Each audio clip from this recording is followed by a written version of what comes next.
भगवान के सिवा और ना कोई हमारा है, मुझे एक तेरा सहारा। जो सत्संगी होगा वो केवल भगवान के सहारे रहेगा, उसे जरूरत ही नहीं। संसार से मतलब रखने वाले लोग बड़े दुखी, भगवान से मतलब रखने वाले लोग सुखी। इसलिए आप जितने सत्संगी यहाँ आए हैं, मैं आपको प्रणाम करता हूं कि आपने इस घोर कलयुग में भी अपने हृदय में सत्संग को स्थान दिया है, आध्यात्म को स्थान दिया है।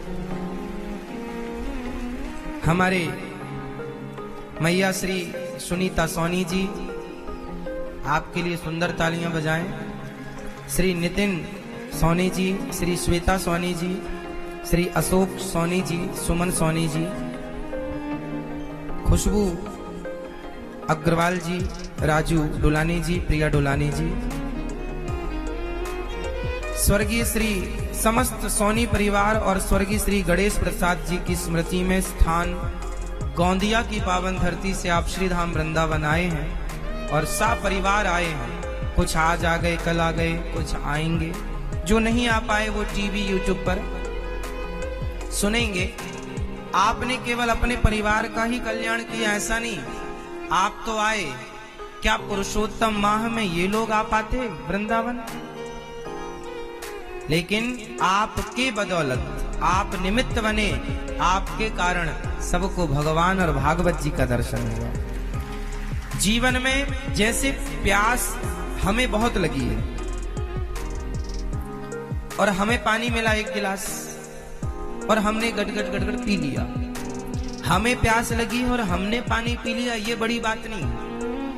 बड़ी बात तो ये है कि हमें प्यास लगी है और हमें पानी मिला और हमने वह पानी किसी और दूसरे प्यासे को पिला दिया कि भैया पहले तू पी ले। तो पानी पीने से ज्यादा पिलाना श्रेष्ठ है, भोजन करने से ज्यादा कराना श्रेष्ठ है। उसी तरह भागवत सुनने से ज्यादा भागवत सुनवाना श्रेष्ठ है। और आपके द्वारा, सोनी परिवार के द्वारा इतना बड़ा पुण्य का कार्य हो रहा है कि आप सबको भागवत श्रवण करा रहे हैं। आपके माध्यम से पुरुषोत्तम माह में लाखों लोग, संस्कार टीवी के द्वारा करोड़ों लोग भागवत से जुड़ रहे हैं। यूट्यूब पर लाखों लोग सुनते हैं भागवत जी, आप भी सुना करिए।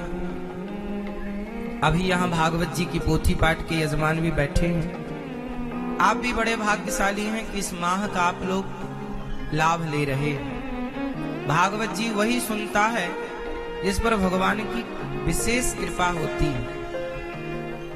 आप जितने भागवत जी की पोथी पाठ कराने आए यजमान गण हैं, सबको कोटि कोटि नमन, सबका बहुत बहुत स्वागत। और आपने बड़ा ही उत्तम कार्य किया है अपने लिए, अपने कुल के लिए, पूर्वजों के लिए।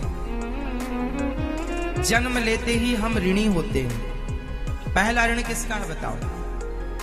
आप बताओ, पहला ऋण किसका होता? बैठे बैठे आराम से। हाँ, पहला ऋण माँ का। हम सब के ऊपर ऋण है। पहला, तुम्हारे लिए इतना दर्द सहा, माने प्रसव की पीड़ा सही, माने दर्द 9 माह रखा। हम धरती माँ की गोद में बाद में आए, 9 माह तो माँ के पेट में थे ना, गर्भ में स्थान दिया। इसलिए उस माँ के हम ऐसे ऋणी हैं कि हम सिर काट कर भी अपना उस माँ का ऋण नहीं चुका पाएंगे। तो पहला ऋण माँ का, मातृ ऋण। दूसरा ऋण पिता का, पितृ ऋण, जिसने हमें कमा कमा के खिलाया। हम बच्चे थे, कोई काम नहीं करते थे, पर हमारी सारी इच्छाएं हमारे पिताजी पूरी करते थे, हमारे लिए कमाते थे। तो दूसरा ऋण जोर से, पिता का, पितृ ऋण। तीसरा है देव ऋण। देव मतलब देवताओं का ऋण। देवताओं का कौन सा ऋण है आपके ऊपर बताओ? क्या योगदान है देवताओं का आपके जीवन में? खुशी की प्राप्ति। आप बताइए, देवताओं का क्या ऋण है आपके जीवन में? जब आपको यही नहीं पता कि ऋण क्या है तो उतारेंगे कैसे? पहले तो यही नहीं पता कि कर्जा कितना है। तो आज जानेंगे। आप बताइए पीछे वाले भैया, हाँ पीछे, कौन सा ऋण है देवताओं का आपके ऊपर? भगवान अलग होते हैं, देवता अलग है। हमने देव ऋण पूछा है, भगवत ऋण नहीं पूछा। भगवान का ऋण अलग हो, भगवान तो भगवान। अच्छा, आप लोग भगवान और देवताओं को एक मानते हैं। पहले तो यहां समझो, देवता और भगवान अलग अलग है। देवता मतलब जानते हैं? देवता मतलब सरपंच।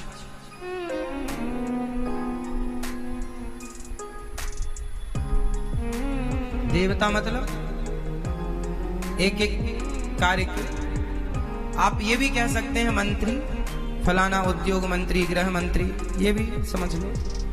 देवताओं के पास एक डिपार्टमेंट, आप इसके स्पेशलिस्ट हैं। तो आप लोग देवताओं के ऋणी हैं। पहला ऋण, अब देखो आपको पता ही नहीं कि देवताओं का हम पर क्या ऋण है। अब मैं ऋण गिनाता हूं, क्या क्या ऋण है किस देवता का, सुनो। जैसे सूर्य भगवान का ऋण है हमारे ऊपर, वो हमें नित्य प्रकाश देते हैं। आप बिजली जलाते हैं, बिल देते हैं, सूर्य भगवान से प्रकाश ले रहे हैं, कौन सा बिल देते हैं? तो हम उनके ऋणी हैं। इसलिए उस ऋण को चुकाने के लिए हम लोग रोज सवेरे एक लोटा पानी भरते हैं और सूर्य भगवान को जल देकर उस ऋण से मुक्त होने की कोशिश करें। सूर्याय नमः, आदित्याय नमः। इसलिए नित्य सूर्य भगवान को जल समर्पित करना चाहिए। आजकल का आदमी नहीं चुकाता, अरे सूर्य भगवान को जल कहां चढ़ाना। दूसरा ऋण वायु का, हवा, ऑक्सीजन आप लेते हैं। एक सिलेंडर ऑक्सीजन कितने की मिलती है? 7,000। कितने आप बताइए, मैं ये आपको पता होना चाहिए। आप तो डॉक्टर हैं बेटियां, बताओ एक सिलेंडर ऑक्सीजन कितने का है? 6,000 का मैंने सुना था, अब ज्यादा कम भगवान जाने। कोरोना काल में तो 50-50 हजार का भी सिलेंडर बिका है और उसमें ऑक्सीजन होती है 12 घंटे की। और लोग तो मुझे बहुत आइडिया नहीं है क्योंकि मैं डॉक्टर नहीं हूं, पर मुझे लगता है 12-24 घंटे की ऑक्सीजन होती होगी। अब आप जानो, 24 घंटे की ऑक्सीजन मैया 6,000 की मिलती है। मैं एक मोटा मोटा गणित रख रहा हूं आपके सामने समझने के लिए। 24 घंटे की ऑक्सीजन 6,000 की। इंसानों के द्वारा कैद की गई ऑक्सीजन 6,000 की है और आप जन्म से लेकर आज तक रोज ऑक्सीजन ले रहे हैं भगवान के द्वारा। बताओ कितने 6,000 चुकाए? तो उस ईश्वर का थैंक यू भी नहीं, धन्यवाद भी नहीं।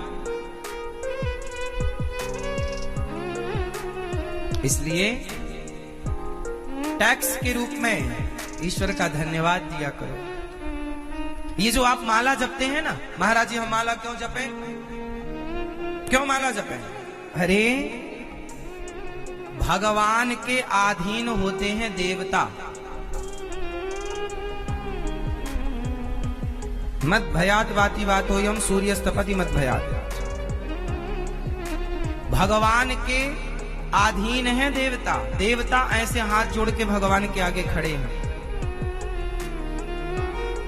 तो आप ऑक्सीजन ले रहे हैं। अच्छा, हवा किसी देवता की नहीं है, भगवान ने व्यवस्था के लिए देवता को नियुक्त किया है। हवा भगवान की है, प्रकाश सूर्य भगवान का नहीं है। सूर्य भगवान भगवान के अधीन है, ईश्वर के कार्य को कर रहे हैं, वो पद को संभाल रहे हैं। ये सब चीजें व्यवस्था भगवान की है। अग्नि, अब आप लोग अग्नि का प्रयोग करते हैं, बिना आग के आप भोजन नहीं बना सकते। अग्नि देवता है। अब ऋण चुकाओ, इसलिए अग्नि में भोजन बनाते हो, इसलिए अग्नि को प्रज्वलित करके यज्ञ करने से, हवन करने से उस अग्नि का ऋण पूरा होता है। अपने लिए दिया है ना, तो यज्ञ करते हैं तो खीर बना के यज्ञ कुंड में डाला जाता है। खीर अग्नि से हमने खाई पकाकर, तो अग्नि को क्या दिया आपने? लिया लिया लिया लिया है, दिया कुछ नहीं। इसलिए हमारे यहाँ यज्ञ होता है। ये दास अनिरुद्ध रोज हमेशा नित्य हम नित्य यज्ञ करते हैं, हवन करते हैं और अपने कर्म को करते हुए भगवान का स्मरण करते हैं जितना बनता है। हम रोज कितने भी व्यस्त हों, बिना यज्ञ किए हम भोजन नहीं करते। कहीं भी रहें, जब किसी रास्ते में हैं तो मानसिक कर लेते हैं, नियम न टूटे। बाकी यज्ञ रोज करते हैं। हमारे पिताजी जब हम बहुत छोटे छोटे थे ना, तब हम पिताजी को देखा करते थे, वो रोज हवन करते थे, रोज यज्ञ करते थे, उनसे हमने सीखा। अब जब हम यज्ञ करते हैं तो बगल में छोटा पुत्र आकर बैठता है, वो कहता पिताजी हम भी यज्ञ करेंगे, तो वो भी आहुति डाल देता है। सिखाना नहीं पड़ता, आप करते रहो अच्छे कार्य, बच्चे सीखते चले जाते हैं। हमने अपने पिता से सीखा, आने वाली पीढ़ी आपसे सीखे। क्या सिखाना है, जिम्मेदार आप। तो हम देवताओं के ऋणी हैं, ईश्वर के ऋणी हैं। और बताओ, हमने इतने बताए ना, अब आप बताओ कि और क्या ऋण है आपका, किस देवता का कौन सा ऋण है आपके ऊपर, आप बताओ। जल, हाँ पानी, जल। और बताओ, आप बताओ और क्या ऋण है आपके ऊपर, किस देवता का?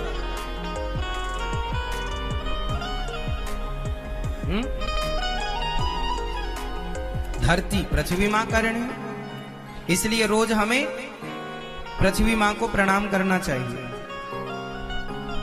जल का ऋण है, इसलिए रोज जल लेकर के और भगवान को स्नान कराना चाहिए। तो भगवान को स्नान कराने से जल के ऋण से मुक्ति मिली, कि उस जल को हमने भगवान से मिलाया। और ऋण बताओ दादाजी, आप बताओ, आप और क्या ऋण है देवताओं का आपके ऊपर?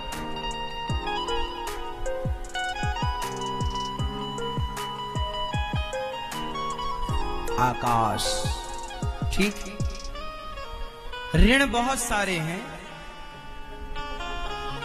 उनमें से देखिए प्रकृति का भी हमारे ऊपर ऋण है।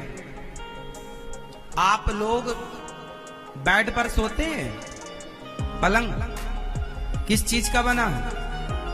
आप में से कितने लोगों का पलंग लकड़ी का? हाथ उठाओ, जिसका बेड लकड़ी का वो हाथ उठाएंगे, है ना? लकड़ी का है, मतलब आपने प्रकृति से लकड़ी ली तो आप ऋणी हैं। लकड़ी का बेलना होता है, लकड़ी की चौकी होती है, लकड़ी का बिस्तर, लकड़ी का, है ना, चारपाई, खटिया, पलंग, बिस्तर वही है लकड़ी का। पहले बहुत प्रयोग था लकड़ी की लाठी, बुढ़ापे में बेटा साथ छोड़ दे तो लकड़ी की लाठी। संत लोग लकड़ी की ही खड़ाऊ पहनते हैं। लकड़ी से लोग अपने घर को डेकोरेट करते हैं। आज तो फैशन है ना भाई, बहुत खर्चा है लकड़ी का। अब मैं सवाल ये करूं कि आपने जंगलों से इतनी मात्रा में लकड़ी ली, दिया क्या? एक पेड़ तो कम से कम लगाए होते। एक एक पेड़ भी लोग लगाएं तो शायद उस लकड़ी के ऋण से मुक्त हो जाए, उस जंगल के ऋण से मुक्त हो जाए। प्रकृति का अभिन्न अंग है जंगल। प्रकृति का अभिन्न अंग क्या है? जंगल। हमने लिया है, दिया कुछ नहीं, इसलिए हम ऋणी हैं। इसलिए ना जो ऋणी लोग ना छाती फैला के चलता है, ऐसे ना चलो साहब। जिसके माथे पे कर्जा होता है ना, वो ऐसे ऐसे नहीं चल सकता, और चले तो एक नंबर का मूर्ख है। कर्जे का घी पी पी के छाती फुला रहा है। ऋणी हो इसलिए नम्र होके चलो, हे प्रभु हम आपके आप इतने लोग बैठे हैं, बताओ आप में से कितने लोग ऐसे हैं जो भगवान का ऋण चुका सकते हो। चुका सकते हो? चलो भगवान का छोड़ो, आप में से कितने लोग ऐसे हैं जो अपनी मां का ऋण चुका सकते हैं? मां, जननी, आप कितने लोग हैं जो अपनी मां का ऋण चुका सकते हैं? है कोई? है कोई ऐसा जो अपने पिता का ऋण चुका सके? है कोई जो देवताओं का ऋण चुका सके? नहीं। इसलिए जल चढ़ाया करो सूर्य भगवान को, और घर में अमावस पूर्णिमा को, एकादशी या जो भी बढ़िया तीज त्योहार आए तो सत्यनारायण भगवान की कथा सुना करो। इसी बहाने आपके घर पर एक छोटा सा यज्ञ हो जाएगा। इसी बहाने आप ऋण से पूर्ण होने के लिए कुछ प्रयास करते रहो। हो तो नहीं पाएंगे, फिर भी प्रयास। हम प्रकृति के ऋणी हैं। हम किसान गेहूं बोता, धान बोता, सोयाबीन बोता, मक्का बोता है ना, प्रकृति हमें देती है फसल। अब हम ऋण कैसे उतारेंगे? इसलिए हम जब पहली रोटी बनाते हैं तो गाय को खिलाते हैं। हम जब भोजन बनाते हैं तो पहली थाली निकालकर भगवान को भोग लगाते हैं। दीन दुखी गरीब जरूरतमंद को पहला भोग लगाते हैं। प्रभु आप ही इस रूप में आकर के और आप प्रसाद ग्रहण कीजिए, क्योंकि प्रकृति ने केवल हमारे लिए दिया ऐसा नहीं। प्रभु पहले आप ग्रहण कीजिए, फिर हम ग्रहण करेंगे। इसलिए हमारे यहाँ खाना खाने की परंपरा नहीं है। चलो बेटा खाना खा लो, ये गलत सेंटेंस है। चलो बेटा प्रसाद पालो। पत्नी बोल दे चलिए जी प्रसाद, चलिए जी खाना खा लीजिए, गलत है ये। चलिए जी प्रसाद पा लीजिए। क्या पालो मेरी माँ? आप लोग बोलते हैं ऐसे चलिए जी? क्या बोलते हैं? बोलो मैया, क्या बोलती हो आप? चलिए, चलिए जी नहीं बोलते? बोलते हैं? अजी सुनते हो? ऐसे नहीं बोलते। फिर कैसा बोलते हो? ए पप्पू के भाव यहाँ ऐसे? मैया आप कैसे बोलती हो आप? हैं? सुनहरी मैंने निर्बल के बलराम। मैया आप कैसे बोलती हो? आप खाना खा लीजिए नहीं, आज से ऐसा बोलना प्रसाद पा लीजिए। चलिए प्रसाद पा लीजिए। अच्छे से बोला करो। अजी सुनते हो? ऐसे नहीं बोलते, बोला करो।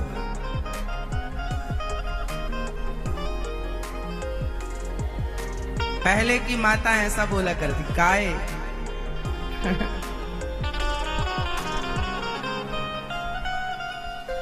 तो चलिए प्रसाद पाइए। खाना खा लो नहीं, क्या पालो? हमारे यहाँ जो बनता है वो प्रसाद बनता है, खाना नहीं बनता, भोजन नहीं बनता। हमारे यहाँ हमारे लिए नहीं बनता, हमारे यहाँ बच्चों के लिए नहीं बनता, हमारे यहाँ भगवान के लिए बनता। और जब भगवान के लिए बनेगा तो वो क्या बन जाएगा? हाँ, प्रसाद नहीं होता, प्रसाद होता। प्रा मतलब प्रभु के, बोलो प्रा मतलब प्रभु के, सा मतलब साक्षात, दा मतलब दर्शन। प्रभु के साक्षात दर्शन का नाम प्रसाद है। ये प्रसाद की व्याख्या है। इसलिए हमारे यहाँ प्रसाद की बड़ी महिमा है। जगन्नाथ जी के प्रसाद की ऐसी महिमा के ब्रह्मा जी खड़े रहते हैं, हमें भी प्रसाद मिल जाए। हमारे यहाँ प्रसाद मायने रखता है। तो भगवान की बड़ी कृपा है कि आप सत्संगी हैं और आनंद ले रहे हैं कथा का। अभी 10 तारीख से फिर भागवत जी की पोथी पाठ बैठेंगे इस पुरुषोत्तम माह में। तो आप भी अपने पूर्वजों के लिए, अपने घर की सुख शांति के लिए ये पुरुषोत्तम माह में भागवत जी की पोथी पाठ करा सकते हैं। प्रिय भक्तों, पहला ऋण है मातृ ऋण, सेवा करके सुखी रखो माँ को, पितृ ऋण पिता को खुश रखो, देव ऋण देवताओं को खुश रखो, जल चढ़ाओ, अग्नि है तो हवन, और चौथा है ऋषि ऋण। हमारे यहाँ चौथा ऋण है ऋषि मुनियों का ऋण, जिन्होंने हमारी संस्कृति को बचा रखा। गोस्वामी, आपको क्या लगता है हम भारतीयों पर गोस्वामी श्री तुलसीदास जी का उपकार है या नहीं? बोलो हाँ। हम सभी पर गोस्वामी श्री तुलसीदास जी का एहसान है या नहीं? हम पर क्या एहसान किया है तुलसीदास जी ने, आप बताओ। मैया आप बताओ, भैया जी बताएंगे। कौन बताएगा? पीछे वाले भैया बताएंगे, मैया के बगल में बैठे भैया। गोस्वामी तुलसीदास जी का क्या उपकार है हमारे समाज, हम सब पर, पूरी दुनिया पर, देश पर, क्या एहसान है उनका, बताओ। उन्होंने रामचरितमानस लिखी, उस ग्रंथ में इतना ज्ञान भरा, आज राम जी को हम लोग केवल रामचरितमानस के बदौलत जानते हैं, वरना रामायण तो संस्कृत में थी, सामान्य व्यक्ति रामायण नहीं पढ़ सकता था। पर घर घर में माताओं तक को सहज कर दिया राम का चरित्र गोस्वामी श्री तुलसीदास जी। राम के बारे में आप सब जानते हैं, किसकी बदौलत? बोलो मेरी माँ श्री। इसलिए हम सभी पर गोस्वामी श्री तुलसीदास जी का उपकार रहेगा, हम सब उनके ऋणी, ये ऋषि ऋण है। दूसरा, श्रीमद् भगवद गीता किसने लिखी है? आप बताओ। कृष्ण जी ने लिखी है, आप बताओ। किसने? नरेश ने? किसने? मैया बताओ मेरी माँ।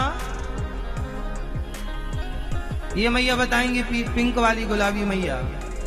मैया बोलो मेरी माँ, भगवत गीता किसने लिखी है? इस तरह जो सबसे आखिरी में बैठी है उनके बगल में। हाँ मैया, आइए मैया गुलाबी। हाँ, श्री वेद व्यास जी। किसने लिखी है? श्री कहा है श्री कृष्ण ने अर्जुन को, पर कहा हुआ लिखा है श्री वेद व्यास। उन्होंने ही भागवत जी लिखी, 18 पुराण लिखे, वेदों के 4 भाग किए श्री वेद व्यास। तो वेद व्यास जी ने गीता ना लिखी होती तो हम किस ज्ञान पर चलते?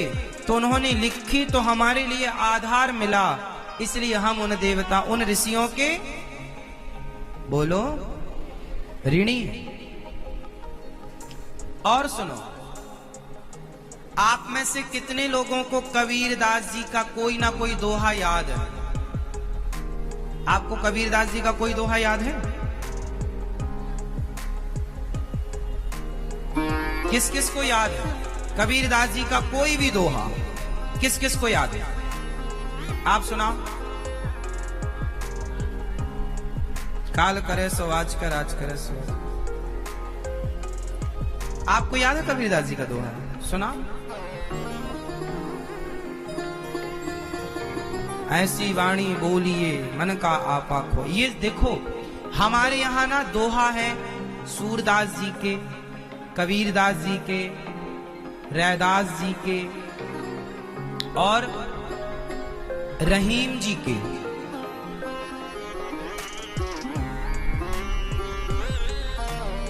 तो अब बताइए, इन संतों के द्वारा कहे गए दोहे आज भी समाज में सटीक बैठ रहे हैं और लोग आज भी इन दोहाओं से कुछ ना कुछ सीखते हैं, प्रेरित होते हैं। बड़ा हुआ सो क्या हुआ, सबको याद है? बड़ा, बोलो, बड़ा हुआ सो जैसे पेड़ खजूर।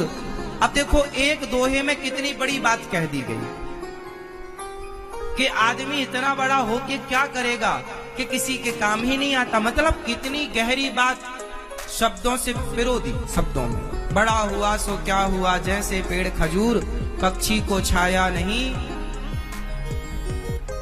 कबीरा सब जग निर्धना, धनवंता नहीं कोय, धनवंता सोई जानिए जिखे राम नाम धन होए। रही मन धागा प्रेम का, मत तोड़ो चटिकाए, टूटे से फिर ना जुड़े, जुड़े तो गांठ पड़ जाए। रे मन सब सो निरस है, सरस राम सो होए, उचित सिखावन देत है, निस दिन तुलसी तो। ये तुलसीदास जी का दोहा, दोहा वली का। तो इन ऋषियों का उपकार हम पर आज भी है। वो कितने लोग मानते हैं कि ऋषियों का एहसान है? आप सब कहीं ना कहीं ऋषि मुनियों की वाणी दोहों के रूप में, श्लोकों के रूप में, सूक्तियों के रूप में सुनते है ना। अहिंसा ही परमो धर्म, सत्यम ब्रूयात प्रियम ब्रूयात, सब आप लोग ये सब प्रचलित बातें हैं। वसुधैव कुटुंबकम, असतो मां सदगमय तमसो मां ज्योतिर्गमय, ये सब आप लोग सुनते हैं। मतलब ये सब ऋषियों के वचन हैं जो हमारे लिए, आपके लिए। तो ऋषियों का एहसान हम पर खूब है। इसलिए कभी संतों का, आजकल देखिए ऋषि मुनियों का, साधु संतों का कितना बड़ा तब भी योगदान था, आज भी योगदान है। इसलिए कभी भी इन संतों का किसी भी प्रकार से अपनी वाणी से अनादर ना हो, अपमान ना हो, संतों के लिए कोई गलत भाव ना हो, गलत बात ना हो, सदा संतों का सम्मान हो। क्योंकि संतों के ऋण से हम कभी ऋण हो ही नहीं सकते।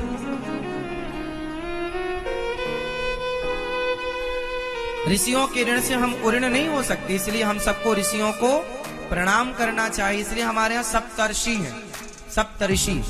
सप्तऋषि कौन कौन से हैं? कश्यपोत्री वसिष्ठस्य, विश्वामित्रोथ गौतमः, जमदग्निर् भरद्वाज। ये 7 कौन कौन से? कश्यप अत्रि, कश्यपोत्री वसिष्ठस्य, वशिष्ठ जी, कश्यप अत्रि वशिष्ठ, कश्यपोत्री वसिष्ठस्य, विश्वामित्र गौतमः, गौतम विश्वामित्रोथ गौतमः, जमदग्निर् भरद्वाज। सप्तऋषि। सप्तऋषि के तारे भी आप देखते होंगे आकाश में। ये ऋषि मुनि हैं जो आज भी किसी न किसी रूप में प्रकट होकर के और अपनी संस्कृति को बढ़ाते रहते हैं। आज भी ऋषि मुनि धरती पर आते हैं, किसी महासंत के रूप में, किसी योग्य व्यक्ति के रूप में, और समाज को सही मार्गदर्शन दे करके विदा हो जाते हैं। तो 4 ऋण से आप ऋणी हैं। कितने ऋण हो गए आपके ऊपर? मैया पहला ऋण क्या बताया था हमने? चारों फटाफट रिवीजन कराओ, मैं भूल गया। आप बताओ पहला क्या था मैया? 4 ऋण पहला क्या था? अमावस्या, मातृऋण, पितृऋण, देव ऋण, चौथा ऋषि ऋण। आप बताओ चारों बेटा, मेरी बहन, आप 4 ऋण कौन कौन से हैं? बैठे बैठे मस्त। पितृऋण, देव ऋण, ऋषि ऋण। किस किस को याद हो गए? हम तो याद करा रहे हैं ना, आपको भूल ना जाए। हम आपको कथा नहीं सुनाएंगे ज्यादा, जो कथा का रहस्य है, सार है, वो आपको सब, क्योंकि कथा सबको पता है। जो पता नहीं है, जो जानने योग्य है, वो जानना। इन 4 ऋणों से आप मुक्त कभी नहीं हो सकते, परंतु इन 4 के ऋणी होकर छाती फुला के ना चला करो।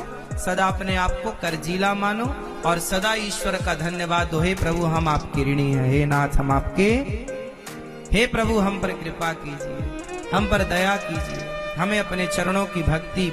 इसलिए भगवान से प्रेम करो। आपकी माँ, आपका पिता आपको जो दे सकते हैं उनसे करोड़ों गुना ज्यादा ईश्वर ने आपको दिया है। हम सब ऋणी हैं। इसलिए कभी अपनी माँ से ना ऐसी बड़ी आवाज में बात नहीं करनी चाहिए, तुमने हमारे लिए क्या किया, आजकल के बच्चे बिना विचारे बोल देते, आपने क्या किया हमारे लिए? बेटा बाप से बोल देता, तुमने क्या किया हमारे लिए? ये बोलना भी पाप है, अपराध है ना मेरी माँ? मैया, ओ मेरी माँ, क्या बोलना पाप है कि तुमने हमारे लिए क्या किया? तो आप कभी ये नहीं बोलेंगे कि हम आपने क्या किया हमारे लिए? आपने अपने माँ बाप से ऐसा बोला तो नहीं? आप में से किसी ने बोला ऐसा अपने माँ बाप से कि तुमने हमारे लिए क्या किया है? बोला किसी ने? यदि बोला हो तो कान पकड़ के उठक बैठक लगाकर और अपनी माँ के चरणों को धोकर चरणामृत लेना और बारंबार प्रणाम करना अपने माँ बाप को, गुरुजनों को, ऋषियों को, संतों को खूब प्रणाम करना।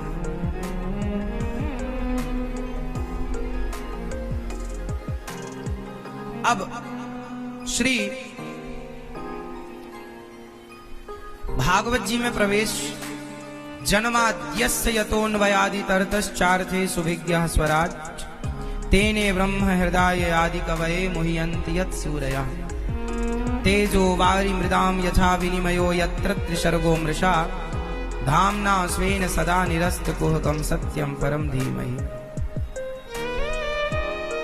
सत्य स्वरूप परमात्मा भगवान कैसे हैं? सत्य, कल हमने बताया ईश्वर कैसे हैं? ईश्वर सत्य है और हम लोग भगवान सच्चे और हम सब झूठे। मैया, ओ मोबाइल वाली मैया, झूठी मैया, लग गई झूठे मोबाइल से।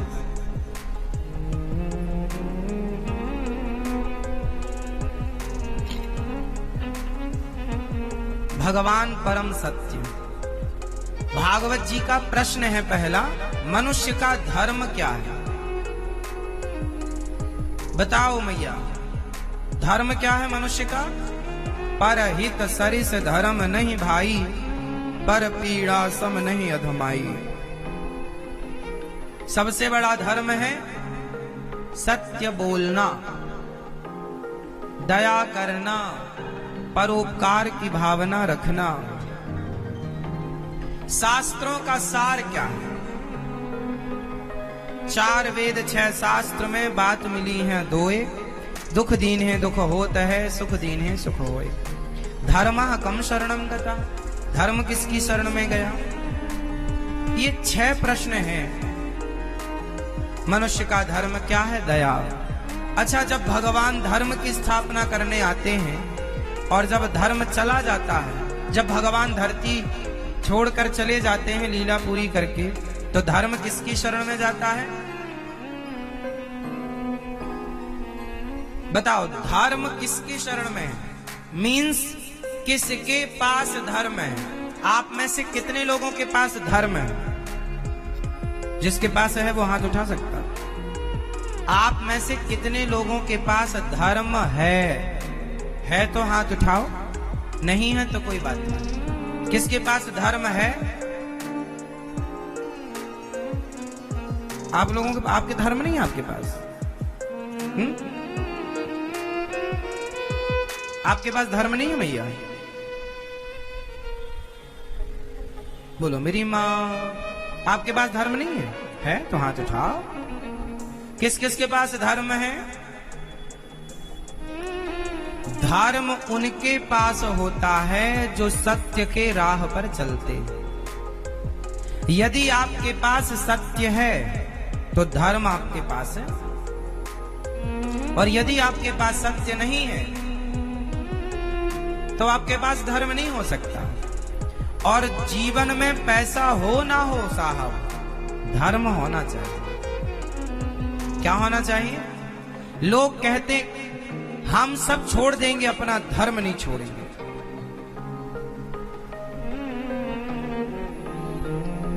स्त्री, एक पत्नी के पति भगवान के घर चली गई, छोटे छोटे बच्चे थे, कमाई कहीं से नहीं थी, 1 रुपए भी नहीं था।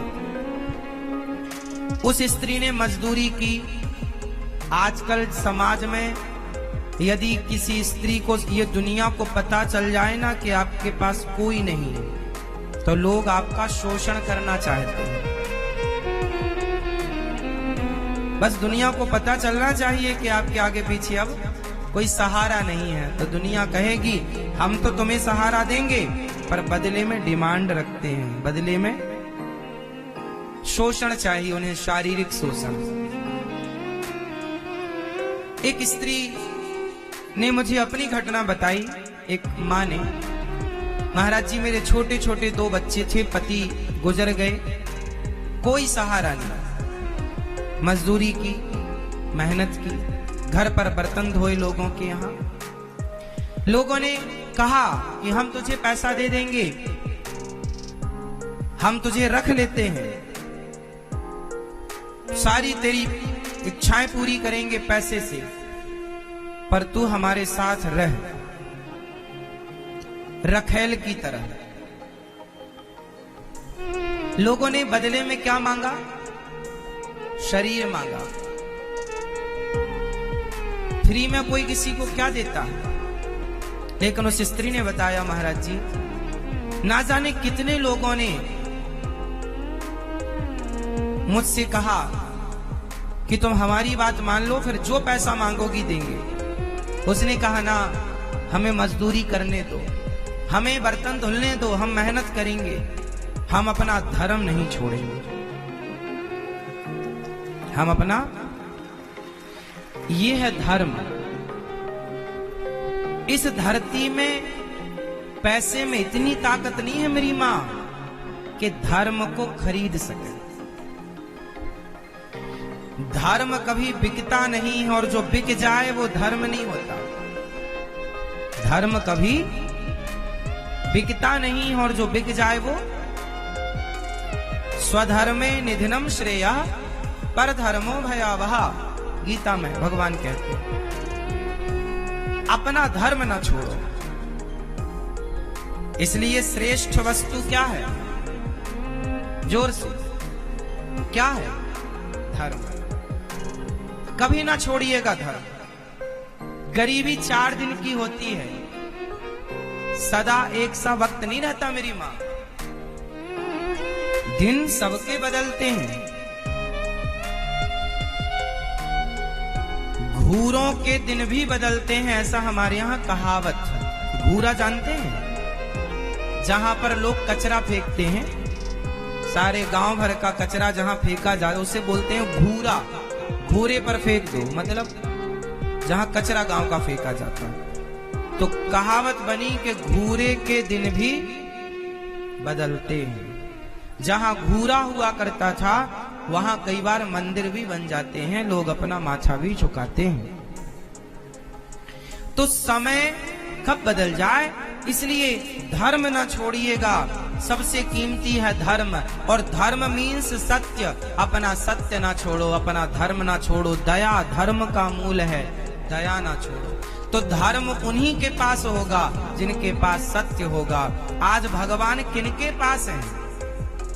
आप में से कितनों के पास भगवान है? हाथ उठाओ। जिस जिसके पास भगवान है वो हाथ उठाएंगे।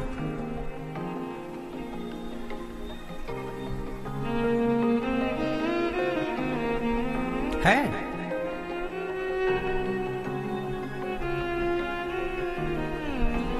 अब गोस्वामी जी क्या कह रहे हैं? किसके पास भगवान है? तो सुनो, जाके हृदय साच है, प्रभु ताके हृदय आप। सत्य बराबर तप नहीं, आगे बोलो, सत्य बराबर तप नहीं, झूठ बराबर पाप। और जाके हृदय साच है, प्रभु ताके हृदय आप। और जाके हृदय साच नहीं है, ताके हृदय प्रभु नहीं है। भगवान सबके हृदयों में नहीं है। सबके पास भगवान नहीं है। जिनके पास सत्य दया है उनके पास भगवान। अरे भाई, कुत्ता भी सब जगह नहीं बैठता, पूंछ से साफ करता है फिर बैठता है। तो जिस हृदय में भगवान को बिठाना चाहते हैं आप लोग, वो झूठ कपट की गंदगी में भगवान बैठेंगे? तुम्हारे मन में इतनी झूठ कपट और छल ईर्ष्या द्वेष भरी पड़ी और वहां भगवान बैठेंगे? पहले वो गंदगी ठीक करो, साफ करो। जिसका हृदय सच्चा है उसके हृदय में सच्चे भगवान है। हृदय गंदा है तो गंदी जगह में तो कोई नहीं बैठता, भगवान कैसे है? इसलिए सत्य सत्यम ब्रूयात्, तो धर्म सत्य की शरण में है। भगवान के अवतार आज तक कितने हो गए मेरी माँ? आज तक कितने अवतार हो गए भगवान जी के? 16, 23। मैया, ओ मेरी माँ, पीछे वाली मैया बताएंगी, चश्मा लगाए बैठी हूँ कुर्सी पर, कूलर की हवा ले रही हूँ मैया।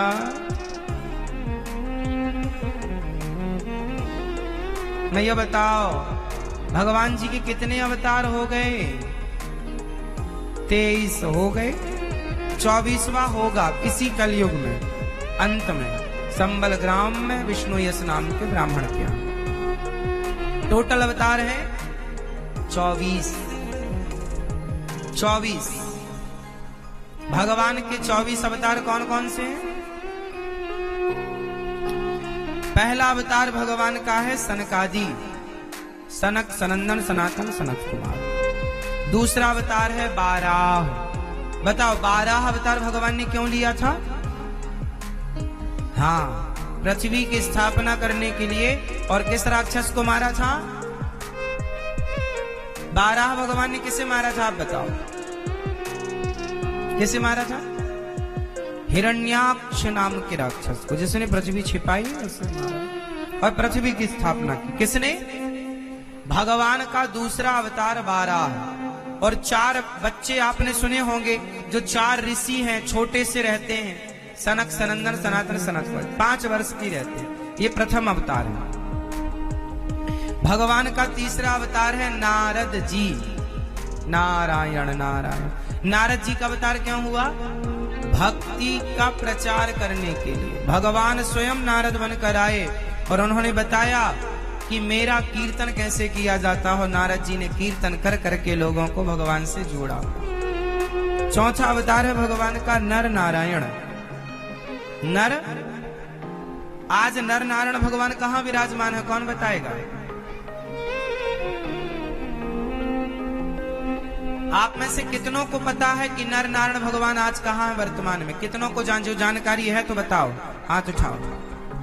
देखो कितने सारे लोग हैं जिन्हें पता नहीं है। नर नारायण भगवान मतलब बद्रीनाथ जी। आज बद्रीनाथ जी में 2 पहाड़ हैं, एक नर और नर नारायण का अवतार क्यों हुआ था? कौन बताएगा?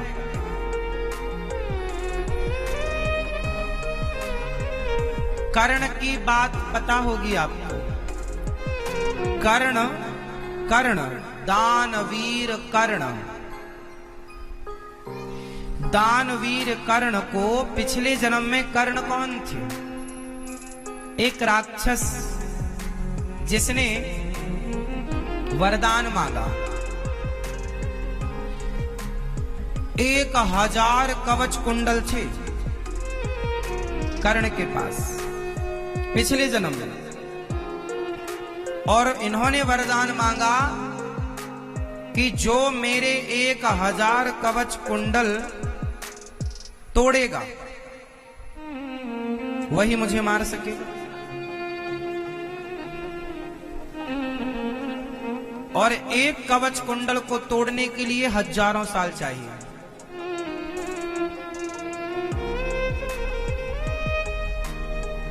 मतलब कुल मिला के अमर हो गए, ऐसा वरदान ले लिया।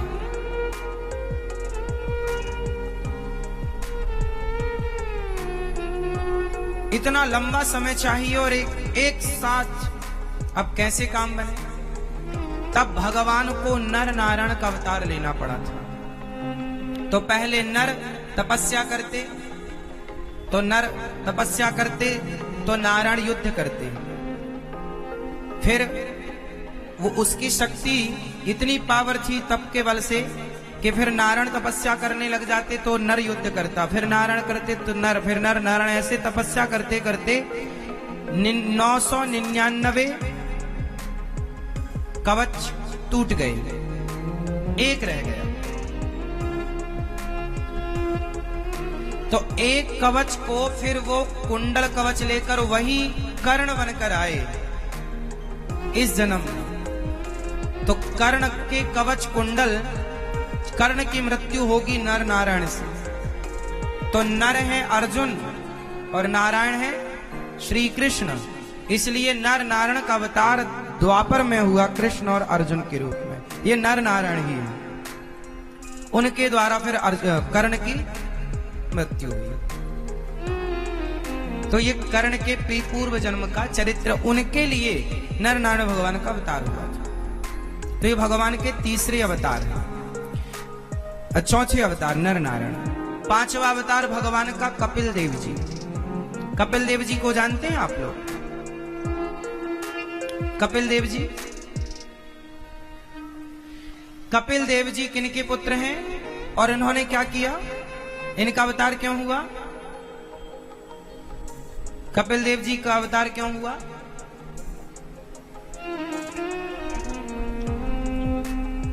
करदम और देवहूति जी के द्वारा कपिल भगवान का अवतार हुआ और इन्होंने अपनी मां को सांख्य शास्त्र का उपदेश किया। जो सांख्य ज्ञान है लुप्त होने की स्थिति में था, तब भगवान ने उसे प्रकट किया। छठवां अवतार हुआ भगवान का दत्तात्रेय जी। दत्तात्रेय जी के माता पिता कौन है? आप अनुसुईया जी के पुत्र हैं, महर्षि अत्रि। अनुसुईया माँ का नाम सुना है आप लोगों ने? क्या क्या कथा है अनुसुईया माँ की? क्या जानते हैं उनके बारे में आप? नाम सुना है? कुछ और भी सुना है नाम के साथ?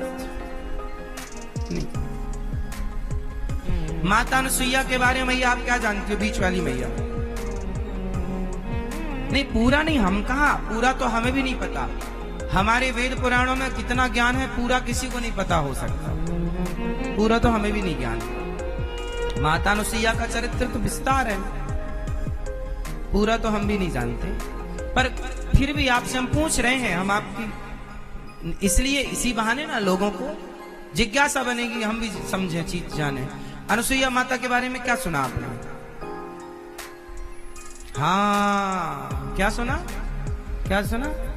कि एक बार ब्रह्मा विष्णु महेश को उन्होंने, हाँ, वो अनुसुईया माँ जिन्होंने ब्रह्मा विष्णु महेश को भी अपना दूध पिलाया, बच्चे बनाए, और तीनों माँ सरस्वती, माँ लक्ष्मी और माँ पार्वती, तीनों के अभिमान को समाप्त किया माता अनुसुईया। वो अनुसुईया माँ वनवास के दौरान माता सीता वहीं से गुजरी थी, तो रावण ने जब माता सीता को चुराया, और उस समय माता सीता ने जो साड़ी पहनी थी, आपको पता है माता सीता को जब रावण चुराया तो माता सीता सूटकेस लेकर तो गई नहीं थी, कहां साड़ी बदल रही थी, कौन सी साड़ी पहनी होंगी? तो आपको बताएं, माता सीता ने उस समय जो साड़ी पहनी थी वो कोई सामान्य साड़ी नहीं थी, वो दिव्य वस्त्र था, और वो वस्त्र माता अनुसुईया ने ही प्रदान किया था माता सीता को। दिव्य आभूषण प्रदान किए थे माता अनुसुईया ने माता सीता को। पातिव्रत धर्म का उपदेश किया था माता सीता को माता अनुसुईया ने। माता अनुसुईया सीता माँ को अपनी बेटी कहती हैं।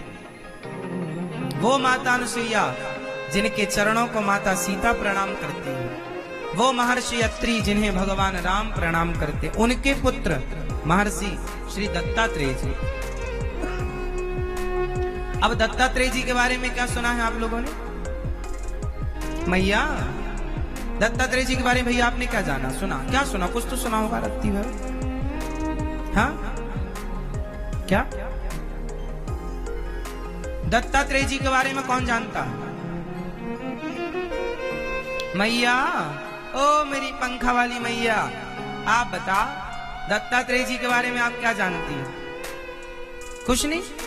अरे मेरी माँ कुछ जानती हो, अभी हम बोलेंगे तो सबको याद आएगा। हाँ हाँ हम जानते हैं। दत्तात्रेय जी वही हैं जिन्होंने 24 गुरु बनाए। दत्तात्रेय जी ने कितने गुरु बनाए? गुरु एक ही होता है, पर दीक्षा गुरु तो एक होते हैं, शिक्षा गुरु बहुत हो जाते हैं। तो दत्तात्रेय जी ने सबसे सीखा है, जहां जहां से सीखा वो शिक्षा गुरु। कितने गुरु हो गए? 24 गुरु। पृथ्वी वायु अग्नि आकाश सबको गुरु बनाकर। सातवें अवतार भगवान के यज्ञ नारायण के रूप में, यज्ञ भगवान। आप प्रजापति के घर, रुचि प्रजापति के घर प्रकट हुए और मनवंतरों की रक्षा की। आप महर्षि यज्ञ भगवान प्रकट हुए। क्या, कौन प्रकट हुआ? यज्ञ भगवान। 8वें अवतार में प्रकट हुए भगवान श्री ऋषभदेव जी। 8वें अवतार भगवान के कौन है? भगवान, जोर से जोर से, श्री ऋषभदेव जी। जहां जिन ऋषभदेव जी को जैन लोग अपना प्रथम तीर्थंकर मानते हैं, भगवान ऋषभदेव जी के ही पूजा जैन भाई लोग करते हैं, है ना। यहां से जैन परंपरा स्टार्ट हुई भगवान ऋषभदेव जी से। ऋषभदेव जी के बड़े पुत्र का नाम है भगवान श्री भरत जी। वो आगे चर्चा हम कहेंगे आपसे, सब होगी। ऋषभदेव जी इस धरती पर क्यों आए थे जानते हैं? राजा नाभि की पत्नी मेरु देवी के गर्भ से इन्होंने जन्म लिया और परमहंसों का मार्ग जीकर समाज को परमहंस मार्ग की प्रेरणा प्रदान की। परमहंस अवधूत वेश में रहते थे। भगवान ऋषभदेव जी के बारे में कहा जाता है कि ये वस्त्र नहीं पहनते थे, दिगंबर रहते थे और एक ही जगह पर पड़े पड़े जब समाज लोग इन्हें चमत्कारी कहने लग जाए तो ये लोग भीड़ इकट्ठी कर लें तो ये भीड़ से भाग जाते थे, अपना भगवत चिंतन में रहते थे और संतों को प्रेरणा दी कि तुम्हें कैसे रहना। त्याग किसे कहते हैं? करके बताया, कहकर नहीं। इनके जब ये पड़े पड़े मलमूत्र करते थे, इनके मलमूत्र से भी सुगंधी निकलती थी, ऐसा भागवत जी में लिखा। भगवान के अवतार हैं और इन्होंने बहुत त्याग की शिक्षा दी और हमें त्याग कैसा करना है इन विभूतियों से सीखना चाहिए। इसलिए हमारे जैन जो भाई हैं, भक्त हैं, जो हमारे जैन संत होते हैं, आज भी इसी पद चिन्हों पर चलते हैं। अभी हमारे कुछ जैन भाई लोग हमारी एक बात से दुखी हो गए, जबकि मैंने किसी माँ ने मेरे से पूछा कि महाराज जी जैन लोगों के संत वस्त्र क्यों नहीं पहनते? तो मैंने कहा ये तो उन्हीं से पूछना चाहिए, क्योंकि हमारे यहाँ तुलसीदास जी, सूरदास जी, रैदास जी, कबीरदास जी, ये सब त्यागी संत हुए हैं। ये सब अब बताइए, गोस्वामी श्री तुलसीदास जी त्यागी हुए कि नहीं? पर हमारी जो हिंदू परंपराएं हैं, हमारे यहाँ संत परंपराओं में वस्त्र पहनते हैं, पर जो हमारे जैन संत हैं वो दिगंबर रहते हैं। अब कोई पूछे कि क्यों रहते हैं, तो इसलिए रहते हैं क्योंकि भगवान ऋषभ देव जी ने उस मार्ग को अपनाया। क्योंकि भगवान ऋषभ देव जी ने उस मार्ग को अपनाया है, तो उस मार्ग को वो लोग संत लोग अपनाते हैं। तो संत हैं, संतों के लिए सब कुछ संभव है। त्याग की प्रतिमूर्ति है भगवान ऋषभ देव जी। तो हमारे यहाँ 8वां अवतार भगवान ऋषभ देव जी का। हमारे जैन भाइयों में से कुछ हमारे जो जैन भाई हैं वो बोले कि आपने हमारे संतों का अपमान कर दिया। ना साहब, संतों का अपमान तो भगवान के अपमान के बराबर होगा। और ये दास अनिरुद्ध कभी संतों का अपमान नहीं कर सकता। हमारे यहां संतों को त्यागी ही कहा जाता है। अब जैन धर्म में भी एक संत होते हैं दिगंबर, और एक संत होते हैं जो वस्त्र पहनते हैं सफेद कलर का, और मुख पर है ना, मुख को भी ढक के रखते हैं, तो वो भी त्यागी है। आज हमारे भारत में कितने संत हैं, चाहे स्वामी श्री करपात्री जी लो, स्वामी श्री अखंडानंद जी लो, स्वामी श्री रामानुजाचार्य जी, रामानंदाचार्य जी, श्री है ना, कितने संत हैं, एक से बढ़कर एक त्यागी हुए। तो त्याग तो सभी संतों में होता। कुछ संत की परंपरा है कि वो त्याग तो है पर वस्त्र को धारण करके रखते हैं, कुछ है कि नहीं त्याग है तो फिर वस्त्र की भी जरूरत, दिशाओं को अपना वस्त्र मान करके वो ऐसे भाव से रहते हैं। हमारे यहां श्री सुखदेव भगवान हुए, जिन्होंने जो दिगंबर थे अवधूत वेश में चले आए, तो उस स्थिति को प्राप्त कर लेना श्रेष्ठ है। तो आज भी समाज में कुछ संत ऐसे हैं जो वस्त्र, अब हमारे यहां भी नागा साधु है, कुंभों में आपने देखा होगा पहला स्नान नागा साधुओं का होता है। किसका होता है? नागा साधुओं का। उनके बाद ही फिर दूसरा स्नान होता है, शाही स्नान बोलते हैं। तो हमारे यहां भी ये परंपराएं हैं, परंतु नागा साधु जो हैं ये सब संत कोटि है। उस स्थिति को प्राप्त कर लेना अच्छी बात है, और जो प्राप्त कर ले उसे प्रणाम कर लेना चाहिए, है ना। तो आज देखिए अपनी अपनी परंपराएं हैं। कोई किसी के अंदर त्याग तो है पर वो वस्त्र पहन के रखता है, और किसी के अंदर त्याग है तो वो वस्त्र नहीं पहनता। तो दोनों त्यागी श्रेष्ठ है, हाँ या ना? दोनों त्यागी श्रेष्ठ। आज भी हमारे देश में तमाम संत हैं, सभी संत अपनी अपनी मान्यताओं के अनुसार वो रहते हैं। इसलिए ये कह देना कि आपने अपमान कर दिया, ना साहब। ये दास अनिरुद्ध जो है ना, अपमान कभी नहीं करता, हम केवल सम्मान करते हैं। और हम तो देखिए ब्राह्मणों के, संतों के चरण धो धो के पीते हैं। हम तो ब्राह्मणों के और संतों के, ब्राह्मण, संत और माता पिता, इन सब के चरण धो धो के ये दास अनिरुद्ध पीता है, चरणामृत लेता है। जो चरणामृत ले, स्वप्न में भी हम कभी संतों का तिरस्कार कदापि नहीं। मेरे जैन भाई जिन्होंने ये कहा कि आपने अपमान कर दिया, ना साहब, अपमान नहीं है। अपनी अपनी मान्यताएं, आपकी मान्यता अच्छी है, हमारी मान्यता अच्छी है।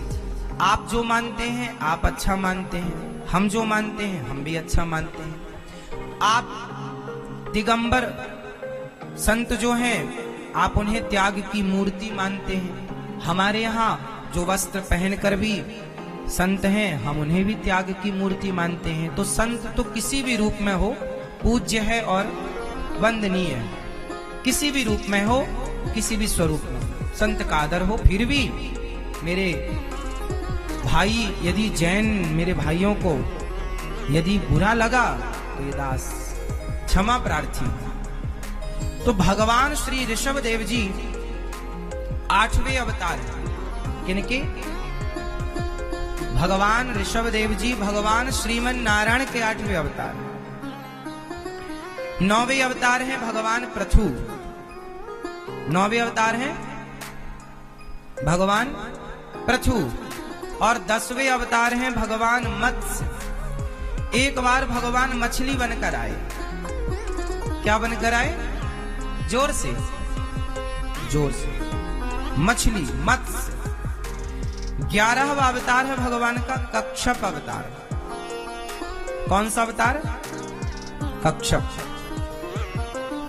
12वां अवतार है धनवंतरी। कच्छप भगवान समुद्र मंथन के टाइम पर आए, फिर धनवंतरी, फिर मोहिनी, ये 14वां 13वां अवतार मोहिनी, फिर 14वां नरसिंह, 15वां वामन, 16वां परशुराम जी, 17वां व्यास जी, 18वां राम, 19वां बलराम जी, 20वां कृष्ण और 21वां बुद्धावतार, 22वां हरि अवतार, 23वां हंस अवतार और 24वां कल्कि होगा। चौथा 24वां कल्कि होगा। भगवान के बहुत अवतार हैं।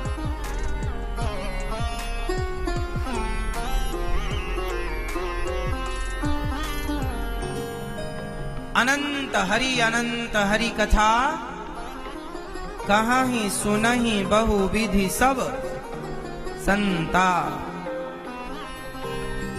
ये 24 अवतार हैं। वेद व्यास जी ने 17 पुराण लिखे पर शांति नहीं मिली। 17 पुराण लिखकर भी शांति नहीं मिली।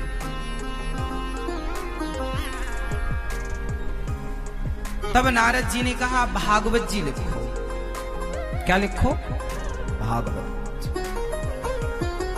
और भागवत जी जब आप लिखेंगे तो शांति का अनुभव होगा।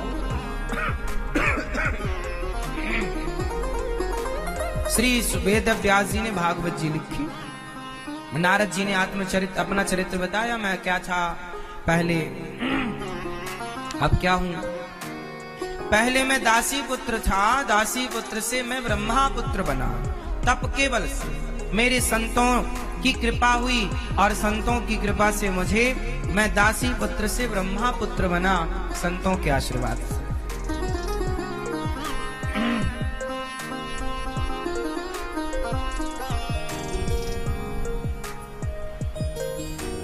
तो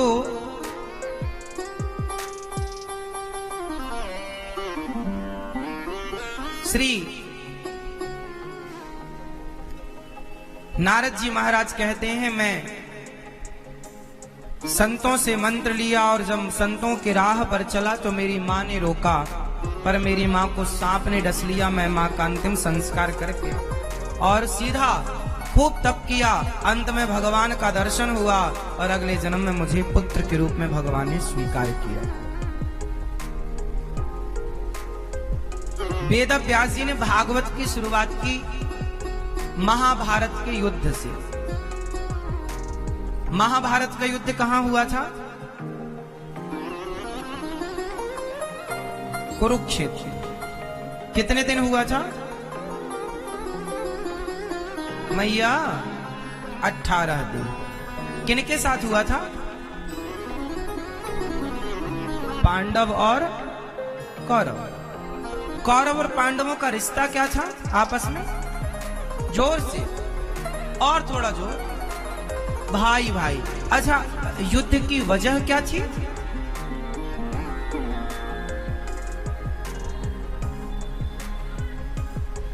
क्या वजह थी?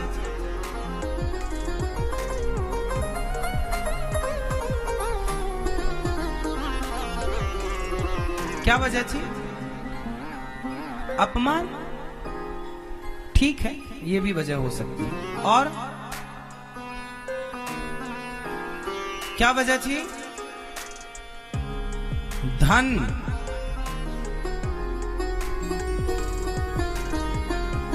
जोरू और जमीन। जड़, जड़ जोरू और जड़ जोरू और जमीन, ऐसा लोग कहते हैं। तो जो जड़ है, जड़ मतलब धन, सोना चांदी ये सब जड़ वस्तु है, और धन है जड़। जोरू और लड़ाई की जड़ 3, धन, जोरू और जमीन।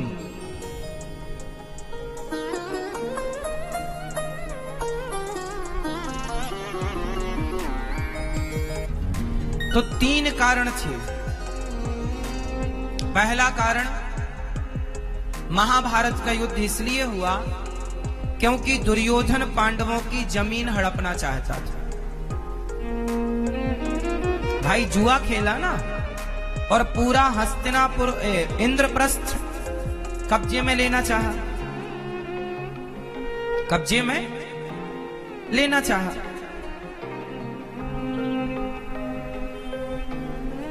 पूरा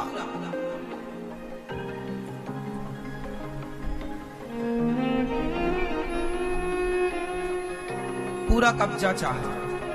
और जो व्यक्ति दूसरों की संपत्ति हड़पता है,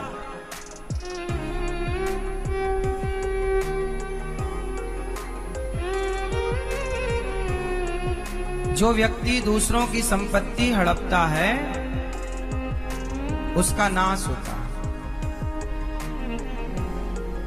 इसलिए आप लोग अपनी संपत्ति जितनी हो खुश रहो, मेहनत करके बढ़ाओ, हड़पो मत। बेईमानी से ना हड़प लेना, वरना जैसा हड़पा जाएगा भी वैसा। आजकल लोग ना बेईमानी करना ज्यादा अच्छा मानते हैं।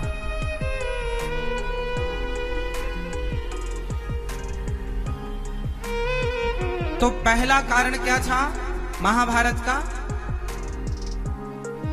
पहला तो था कि वो संपत्ति हड़पना चाहते थे। दूसरा कारण, जब द्रौपदी का अपमान हुआ और पत्नी का अपमान देखा भीम ने, तो प्रतिज्ञा कर ली, तुम 100 को एक मैं ही मारूंगा। तो जोरू, अपमान हुआ एक स्त्री का, फिर भीम ने मारा 100 को, प्रतिज्ञा। युद्ध, जुआ खेला, सारा सोना चांदी जीत लिया, तो धन, जोरू और जमीन हड़प लिया दुर्योधन, कब्जा।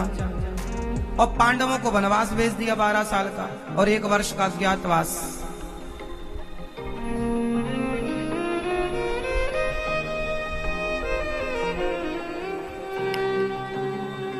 तेरह वर्ष के बाद लौटे, मांगा कि भैया हमारा धन, कहा था कि यदि आप 12 वर्ष वनवास और 1 वर्ष का अज्ञात पूरा कर लोगे तो आपका राज्य हम आपको दे देंगे, जीता हुआ वापस कर देंगे। यदि वापस कर देते तो भी युद्ध ना होता, लेकिन नहीं दिया। महाभारत, अब लड़ो, खूब लड़ो, खूब लड़ो।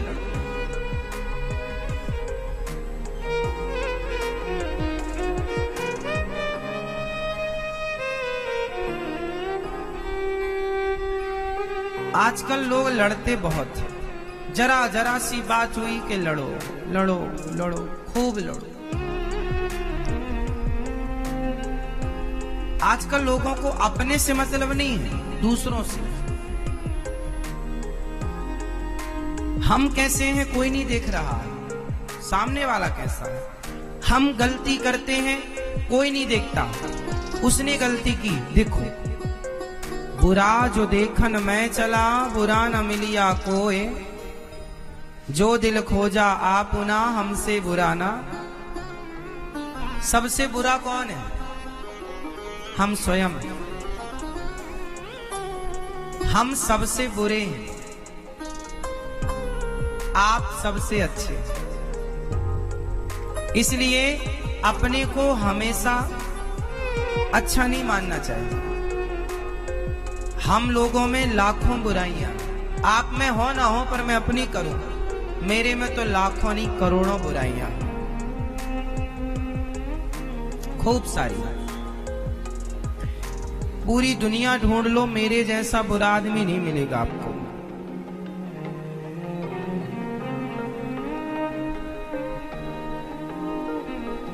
सबसे बुरा मैं हूं।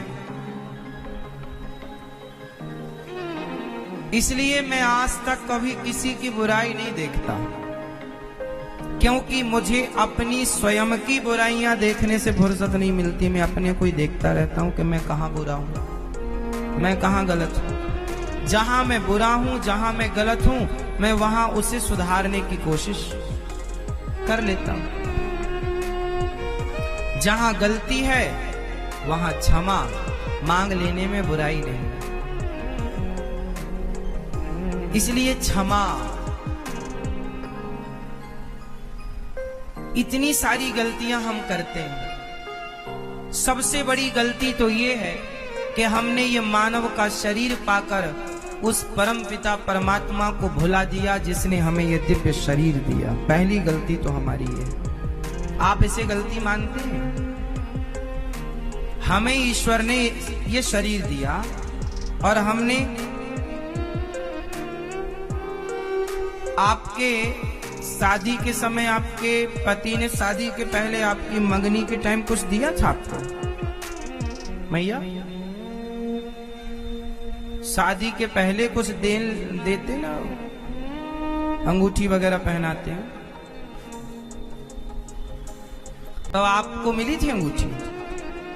मिली थी आपको मैया? रखी है आपको? मिली थी अंगूठी आपको? सबको आपको मिली थी अंगूठी? आप ठीक है। एक लड़की को अंगूठी दी उसके होने वाले हस्बैंड ने। आजकल तो हस्बैंड ही है, हंस हंस के बैंड बजती रहती है। अब वो पति परमेश्वर वाला फैशन खत्म है। अब अर्धांगिनी कहां, अब धर्म पत्नी कहां, अब तो बीबी बीबी।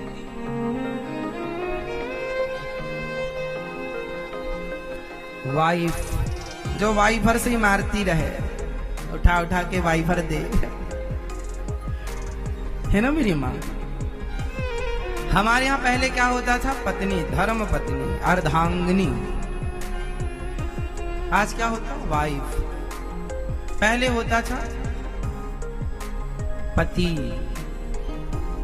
मेरा सुहाग, मेरे परमेश्वर, मेरे मालिक। आज क्या होता? मेरा हस्बैंड।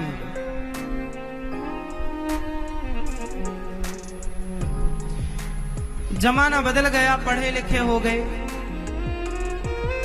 एक बहन ने मेरे से सवाल किया काफी दिन पहले, बोले महाराज जी, पत्नी अपने पति के पांव क्यों छुए, आप बताओ।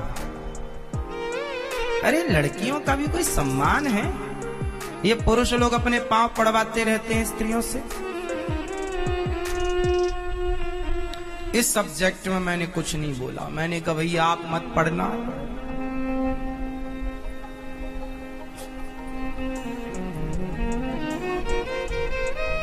आजकल पढ़े लिखे लोग ये सवाल कर रहे हैं, पुरुषों ने बड़ा अत्याचार किया पत्नियों पर, पत्नियों से पांव पड़वाए,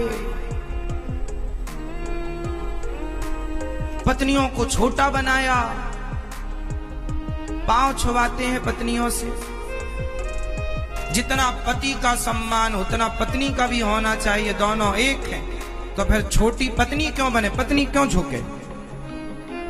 ऐसा किसी बहन ने पूछा अपने से, मैं टुप्पा ही टाप रहा।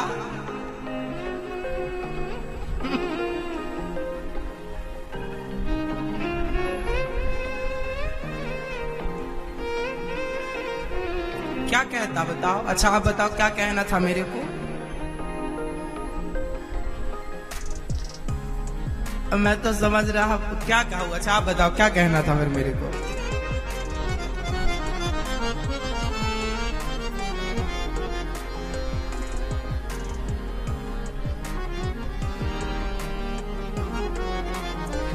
मतलब जो हम अब देखिए ये संस्कारहीनता। अरे पति ये थोड़ी कहता है कि तुम पत्नी से कि तुम मेरे पांव छुओ। पति थोड़ी कह, अब इन मूर्खों को कौन समझाए? तुम्हारे पास डिग्री है पर अक्कल ना कौड़ी भर नहीं है तुम्हारे पास, एक रत्ती नहीं है।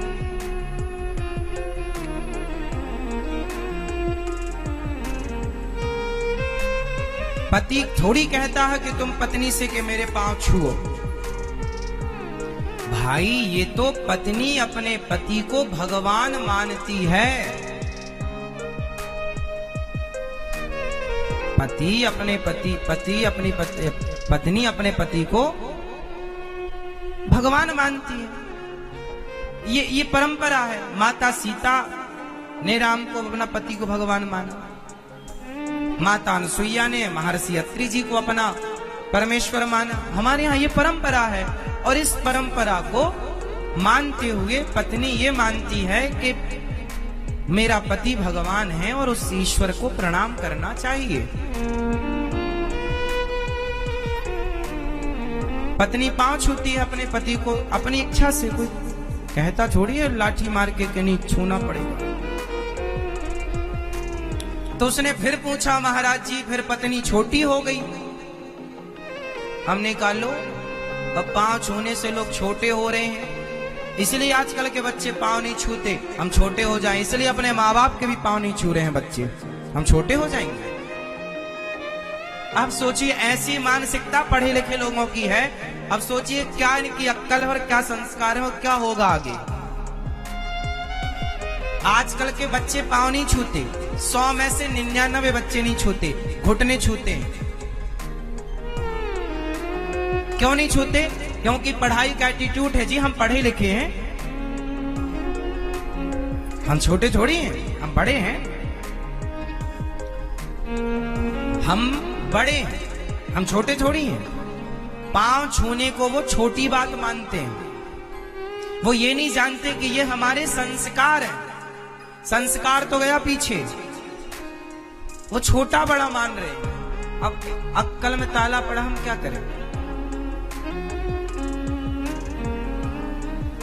इसलिए आप अपने बच्चों को ये सब चीजें बताना, बेटियों को बताना।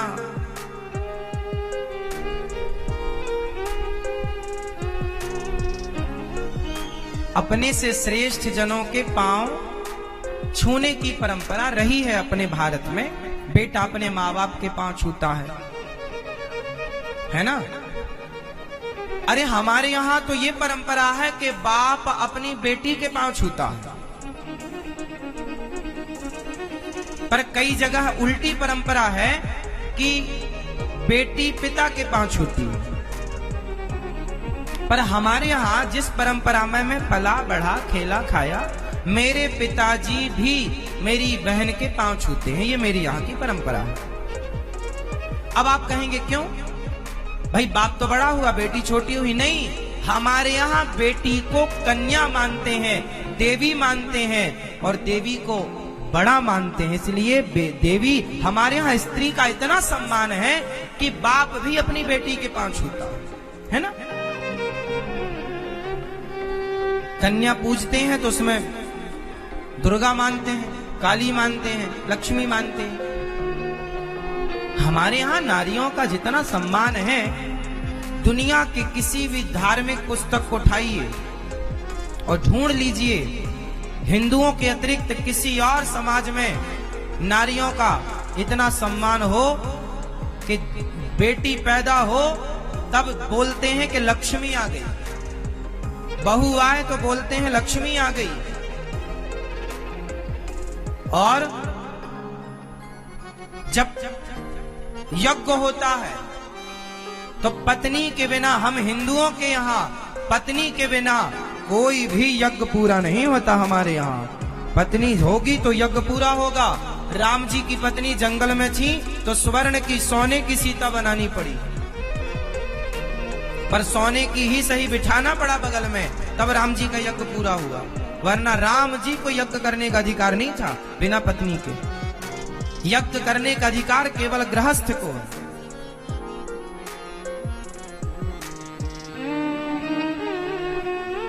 गृहस्थ इसलिए पत्नी रहे तब तक पूजा पाठ यज्ञ जप का काम पूरा कर लिया करो। पति ना हो, तुम बुढ़ापे के लिए ना बैठे रहना, बुढ़ापे में तुम्हारी जोड़ी रहे ना रहे। अकेली स्त्री को यज्ञ करने का विधान नहीं है, और अकेले पुरुष को भी नहीं है। ना तो अकेला पुरुष यज्ञ कर सकता है, ना तो अकेली स्त्री कर सकती है। जोड़ा चाहिए, गठबंधन होगा। हमारे यहां यज्ञ मंडप में प्रवेश तब है जब पत्नी है, मतलब इतना स्त्री का आदर है। तो मैडम पूछ रही थी कि क्यों पांव छूती है स्त्री, तो मैं तो उन्हें समझा नहीं पाया, और ऐसे लोगों को समझा भी नहीं पाते। समझाया उसे जा सकता है जो समझना चाहे। अब देखिए, जैसे संस्कार नहीं मानना, नहीं महाराज हम कोई संस्कार की बात नहीं करते, हम तो पढ़े लिखे आज के आधुनिक लोग हैं, संस्कार नहीं मानेंगे हम। अब जो संस्कारों की बात ना माने, परंपराओं की बात, अब उसे आप क्या समझाओगे? फिर हाथ जोड़ लो।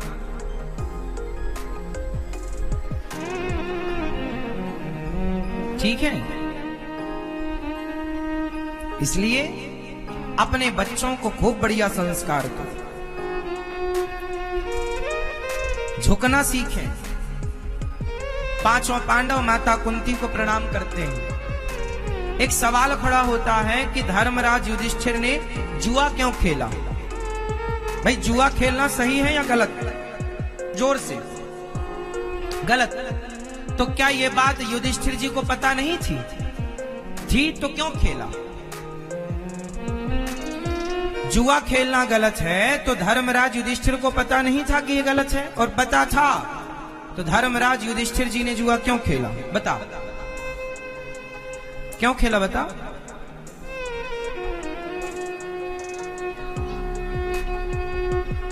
हाँ, क्यों खेला? क्यों खेला? कारण जानते हैं? चलो कारण कौन कौन जानना चाहेगा? हाँ, सब जानेंगे। सुनो, ध्यान से सुनना मेरी मां। क्योंकि धृतराष्ट्र ने जुआशाला बनवाई थी।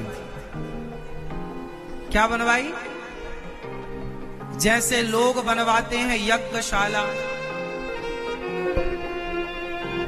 धृतराष्ट्र ऐसे ही थे, जुआशाला बनवाते हैं। क्या बनवाए? जुआशाला। अब जुआशाला बनी तो दुर्योधन ने कहा, पिताजी युधिष्ठिर को बुलाओ। तो दुर्योधन बड़ा लाडला था, धृतराष्ट्र मानते थे बात। अच्छा, धृतराष्ट्र को ये इससे मतलब नहीं था कि क्या सही है क्या गलत, बस मेरा बेटा, बस मैं और मेरा बेटा, ये मैं हूं, ये मेरा बेटा है, ये मेरा राज्य, बाकी सब ऐसे। धृतराष्ट्र को कोई फर्क नहीं पड़ता था कि क्या अन्याय है और क्या न्याय है। ना न्याय ना अन्याय से मतलब, उन्हें बस मेरा दुर्योधन, बस मेरा दुर्योधन। पुत्र मोह। आप लोग भी पुत्र मोह में धृतराष्ट्र ना बन जाइएगा। ये कथा जो मैं कह रहा हूं उन धृतराष्ट्रों की है जो पुत्र मोह में आज के धृतराष्ट्र बने बैठे हैं। युधिष्ठिर जी को किसने बुलवाया? अब संदेशा भेजा धृतराष्ट्र ने कि बेटा युधिष्ठिर यहां आओ, हम तुमसे मिलना चाहते हैं। देखो कितना षड्यंत्र किया। अब युधिष्ठिर जी को लगा ताऊ जी बुला रहे हैं, तो सारे भैया परिवार के चलो बहुत दिन हो गए, ताऊ जी से मिल लेंगे, तो आ गए बेचारे। और जब आए तो धृतराष्ट्र ने कहा, सुनो युधिष्ठिर, मेरा दुर्योधन चाहता है कि तुम उसके साथ जरा जुआ खेल लो। जुआ? युधिष्ठिर जी बोले, जुआ तो गलत है। अरे बेटा, टाइम पास ऐसा है, दुर्योधन की खुशी के लिए खेल लो, छोटा भाई है तुम्हारा। तो युधिष्ठिर जी ने सोचा कि चलो ताऊ जी की आज्ञा, मेरे पिता तो मुझे ज्यादा मिले नहीं, पिता की तरह लाड़ प्यार इनसे मिला है, वो अपना पिता मानते थे युधिष्ठिर जी ना। बड़ा पिता तो पिता ही होता है ना, ताऊ जी क्यों पिता नहीं होता? बड़े पिताजी क्या होते हैं? ताऊ जी पिता तुल्य ही है। तो अब ताऊ जी की आज्ञा कैसे काटे? और छोटे भाई को खुश करना है तो आदमी कह देता, बड़ा भाई आज चल छोटे भाई की खुशी के लिए कर ले। तो धर्मराज युधिष्ठिर ने जुआ नहीं खेला, उन्होंने तो केवल पुत्र धर्म का पालन किया है, आज्ञा दी उनको। अब ये गलती तो आज्ञा देने वाले की है कि आप क्या गलत आज्ञा दे रहे हैं? भाई मैं आपकी कोई बात नहीं काटता, मैं आपकी हर बात मानता हूं। अब आपकी जब हर बात मानूंगा और आप कभी कहेंगे चलो महाराज जी जुआ खेल लो, तो आपकी हर बात मानता है कोई तो जुआ, चूंकि पिता तुल्य है, कोई 11 नत्थु खैरा होता तो उसकी बात मानने की जरूरत नहीं थी। एक राजा है, पिता है, बड़े हैं, मान लो, मान लिया। और वहां केवल सहमति युधिष्ठिर धृतराष्ट्र की नहीं, वहां पर भीष्म पितामह भी खड़े थे। भीष्म पितामह थे, भीष्म पितामह को भी कहा कि ये टाइम पास के लिए है। अच्छा, वो जो जुआ हो रहा था ना, वो जुआ नहीं था, ओरिजिनल जुआ नहीं था, वो एक टाइम पास के लिए खेल रहे थे। बाद में वो टाइम पास से ना वो ओरिजिनल हो गया। बाद में शकुनी ने षड्यंत्र रच लिया। तो धर्मराज युधिष्ठिर जी ने जो जुआ खेला था वो अपनी इच्छा से नहीं खेला, षड्यंत्र के तहत उनको फंसाया, मीठी मीठी बातों में बिठाया और बोला कि ऐसे ही है, चलो। ऐसे ही हुआ। फिर जब बैठे तो शकुनी ने कहा, दाव क्या लगाओगे? युधिष्ठिर जी ने कहा, मेरा हार। बढ़िया हार पहन रखा था, बोला पहला दाव में हार। कितना चाहिए? बोले 6 चाहिए। 5 से फेंके शकुनी ने। अच्छा, जो 5 थे वो शकुनी के पिता की हड्डियों के थे। बड़ा, मैं आपको क्या क्या सुनाऊं। एक थोड़ी था उसमें षड्यंत्रकारी, पूरे षड्यंत्रकारी थे।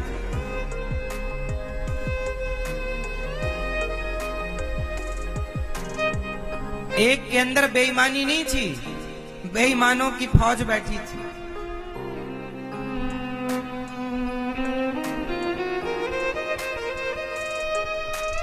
शकुनी ने 5 फेंके, जबकि नियम क्या था कि जो जुआ खेलेगा वही 5 फेंकेगा। तो इस अनुसार तो अर्जुन को, दुर्योधन को जुआ खेल रहा था, दुर्योधन को 5 फेंकना था, पर खेल रहा दुर्योधन और 5 फेंक रहा है, ये तो गलत। पर चूंकि युधिष्ठिर जी को लगा टाइम पास तो है, दुर्योधन की खुशी के लिए, बाद में वो हार जीत गया, फिर वो सेना जीत गया, वो हार, अंत में सब जीत गया। 5 पांडवों को जीत गया, कपड़े उतरवा दिए, पत्नी को दाव पे लगवाया, आखिरी बोले द्रौपदी का दाव हार गए तो सब वापस हो जाएगा। द्रौपदी का दाव हार गए, दुशासन पकड़ के ले आया, बाल पकड़ के सभा में निर्वस्त्र करना चाहा, कपड़े उतारना चाहा। लो भैया, द्रौपदी ने सबको बुलाया, द्रौपदी ने सबको बुलाया, कोई नहीं आया। अर्जुन, भीम, नकुल, सहदेव, आओ मुझे बचाओ, गुरु द्रोण, पितामह, सब आओ, कोई नहीं आया। सब तमाशा देख रहे हैं। जिसकी लाठी उसकी राज सिंहासन पर धृतराष्ट्र बैठे हैं। उनकी सभा में उनकी बहू के कपड़े उतारे जा रहे हैं। भाई बहू तो हुई ना, बच्चों की पत्नी, बेटे की पत्नी, छोटे भाई के बेटे की पत्नी, ससुर लगे ये रिश्ते में, बड़े ससुर। तो बहू की कपड़े उतारे जा रहे हैं और ससुर जी तमाशा देख रहे हैं। अंधे हैं, देखेंगे क्या, लेकिन तमाशा तो हो ही रहा है। पुकार रही है, क्या सुनाई नहीं पड़ता था? बहरे तो थे नहीं, बहरे तो नहीं थे, अंधे ही थे। कोई नहीं सुनता साहब, कोई नहीं सुनता।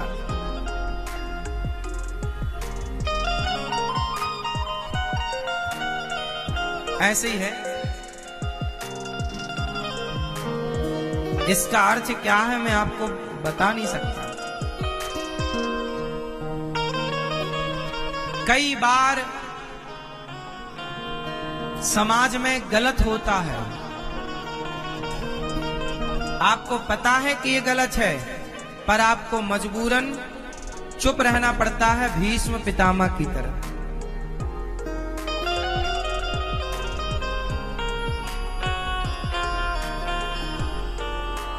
मजबूरन। लेकिन एक बात तो है, मजबूरी में नहीं जीना चाहिए।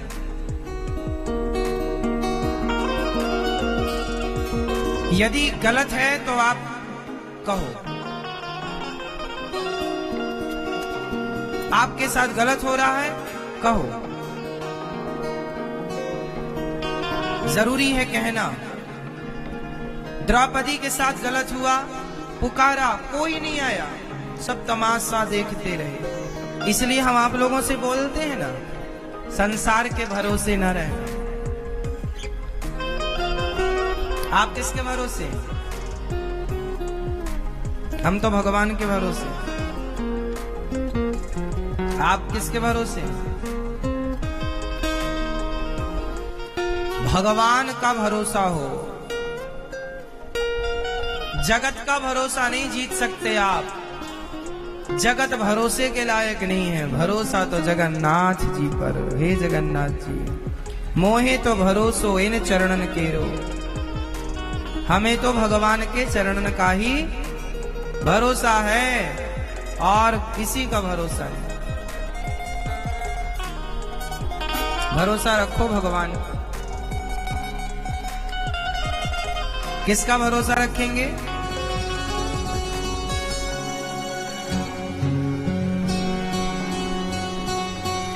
भगवान भरोसा टूटने नहीं देते यदि आपको है तो।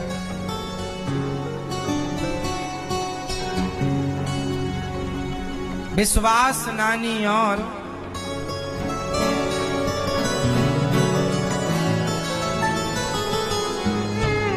पूरा है भरोसा,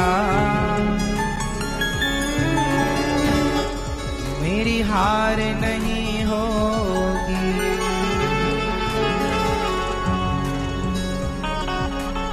पूरा है भरोसा,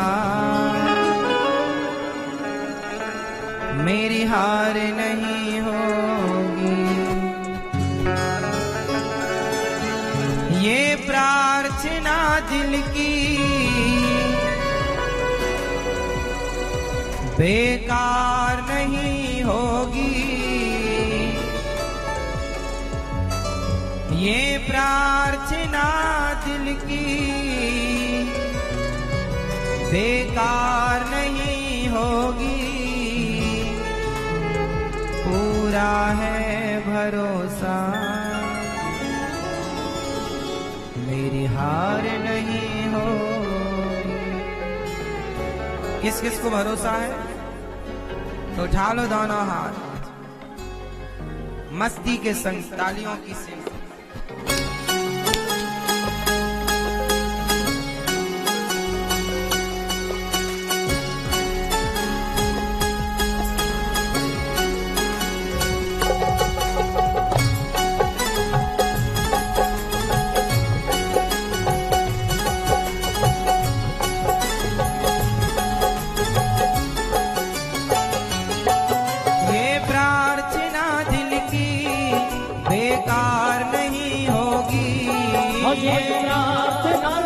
की बेकार नहीं होगी। ये प्रार्थना दिल की बेकार नहीं होगी। ये प्रार्थना दिल की बेकार नहीं होगी। पूरा है भरोसा मेरी हार नहीं होगी। पूरा है भरोसा मेरी हार नहीं होगी। सांवरे जब तू मेरे साथ है, सांवरे सर पे तेरा हाथ है। सांवरे जब तू मेरे साथ है, सांवरे सर पे तेरा हाथ है।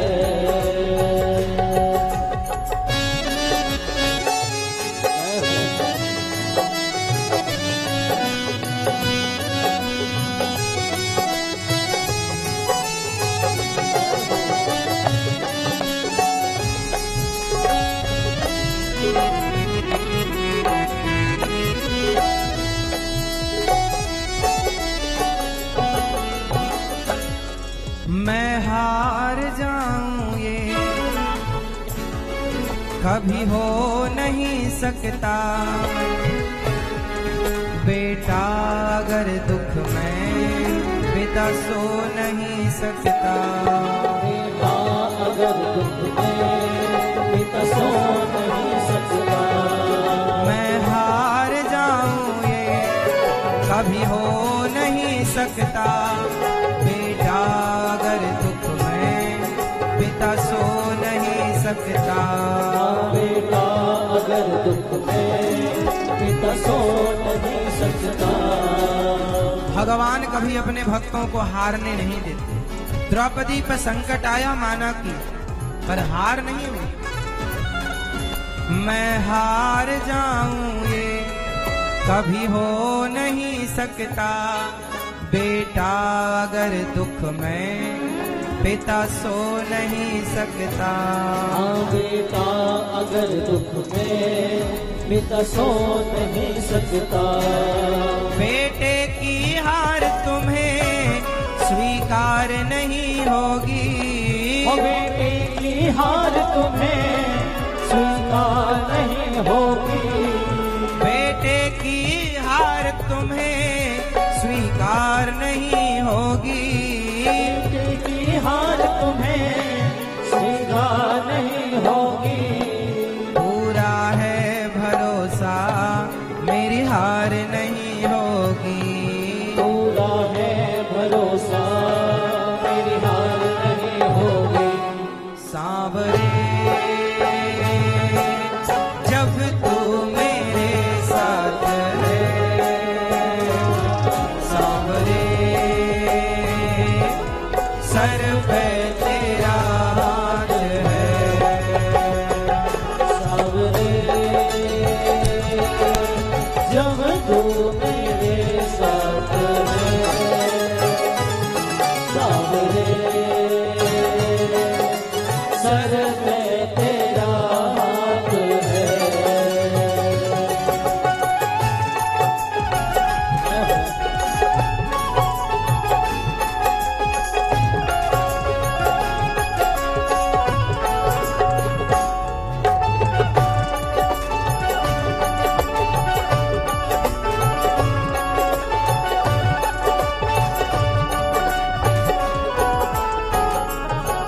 विश्वास नानी और द्रौपदी का रंग लाया। विश्वास नानी और द्रौपदी का रंग लाया। बहना का भाई बन खुद सांवरा आया। बहना का भाई बन खुद सांवरा आया। विश्वास नानी और नानी मतलब नानी बाई, नरसिंह मेहता जी की बेटी। विश्वास नानी और द्रौपदी द्रौपदी ने पुकारा, हे गोविंद कहाँ हो, हे मुरारी कहाँ हो, देखो तुम्हारी बहन की साड़ी उतर रही है। द्रौपदी ने कहा, मेरा कोई ना सहारा बिन तेरे, मेरा कोई ना सहारा बिन तेरे, नंदलाल सवरिया मेरा कोई ना सहारा बिन तेरे, नंदलाल सवरिया विश्वास नानियों द्रौपदी का रंग लाया, बहना का भाई बन खुद सामरा आया, बहना का भाई खुद सावरा। इज्जत जमाने में शर्मसार नहीं होगी, इज्जत जमाने में शर्मसार नहीं होगी, पूरा है भरोसा मेरी हार नहीं होगी, पूरा है भरोसा मेरी हार नहीं होगी। सांवरे जब तू मेरे साथ है, सांवरे सर पे तेरा